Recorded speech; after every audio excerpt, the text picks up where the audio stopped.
What are you doing here? How did you get in my car? Just kidding. You're always invited. And while you're here, why don't we share a loaf of bread together? Today's loaf comes to us from the author Henry Miller, and he says the following. I obey only my own instincts and intuition. I know nothing in advance. Often I put down things which I do not understand myself, secure in the knowledge that later they will become clear and meaningful to me. I have faith in the man who is writing, who is myself, the writer. Now, I don't know much about Henry Miller. I Googled him just to know who he was before I shared this quote.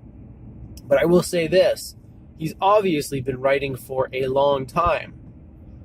I've been writing for a long time as well. I've been writing since I was in grade 1. And by writing, I mean writing stories, writing poems, that sort of thing. And I can tell you, it took me about 33 years of writing before I finally figured out what Henry Miller is saying here. I've mentioned it before. It applies to videos as well. When I overthink these videos, they come out sounding like dog shit. When I step out of my own way and let that deeper wisdom, that intuitive voice, speak through me, well, those are some of my favorite videos. Not only are they some of my favorite videos, but there's this really weird thing that happens when I rewatch them after the fact.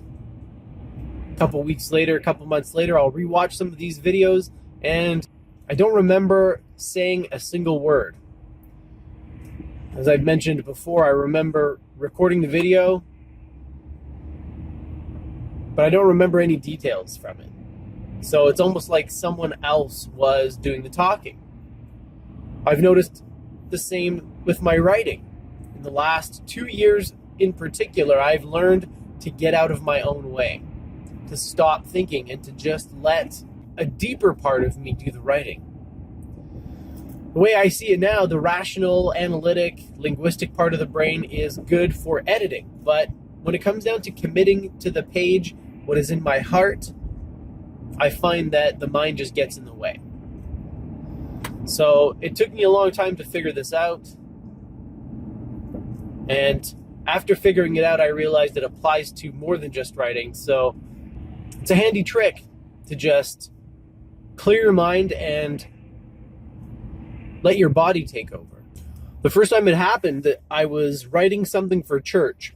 And the way it works with church is I sometimes will lead the service, which means I'm just doing the announcements. I'm the MC, if you will. And so part of that job includes writing a short, personal, reflective piece. And the topic is always based on the monthly theme that we're exploring at the time. So oftentimes the theme is not something that I'm familiar with or something that I can relate to. So I'm given these sort of like writing assignments. And with the knowledge that in a few days I'll have to go in front of a big group of people and kind of deliver this little piece or whatever. So the first time I realized that I was getting in my own way, or the first time I managed to get out of my own way, I was writing one of these reflective pieces and going back and forth with my reverend, because I like to get feedback and make sure that I'm in line with what she will be talking about during the service and during the sermon. So I was going back and forth, and it dawned on me that all the work I had done up until that point was garbage. And I think we were probably like a couple days out from the service. So my first instinct normally would be to freak out, because this has happened to me in the past. Granted, on bigger projects, like, when you're 50 or 60% of the way through a novel and you realize that it's garbage. So that's happened to me in the past, and I've always freaked out. And it's usually something that I wear for weeks, if not longer. It depresses me. And so anyways, I was grappling with this. I had just realized that what I had written wasn't going to work, and I was getting a little bit discouraged and frustrated. And part of me was frustrated because this was a very familiar feeling and a very familiar situation in my creative life. So as I was getting worked up, I had this sort of breakthrough, this moment of confidence, of trust. And I told myself, Ollie, you've been here before. It's happened. You're very, very familiar with this, so why are you freaking out? Just hit delete and go back to the drawing board. You'll figure it out. You always do. I know that I'll get it. I know that I'll finish something and that it'll be decent or that it'll be something that's presentable. I know I can. So just knowing that I would figure it out kind of gave me that stillness and that confidence. And I set aside all of my frustrations and my doubts, and I just went right back to the drawing board. I started from scratch. And instead of getting discouraged or angry, I just got to work. And it was amazing because, a few hours later, I had a piece that was awesome.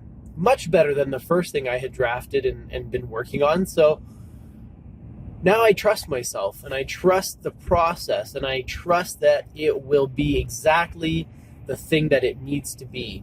And whether it's good or bad, whether people like it or not, it's my gift to the congregation or to my viewers or to the universe at large. So that deeper intelligence that I keep talking to you about is real. Others have experienced it. It's not just this crazy guy named Ollie driving in his car and recording on his phone and telling you about it. It's legit. I've experienced it firsthand, and so have many others. And no doubt you've experienced it firsthand in your own life. So why don't you tell me about your experiences? Why don't you tell me about a time where you got out of your own way and managed to do something that you'd been struggling with? Tell me about your way moments, your no mind moments, your flow states where you just get into the zone and don't think and don't obsess and still get it done. While I await your comments, I will say to you, live well.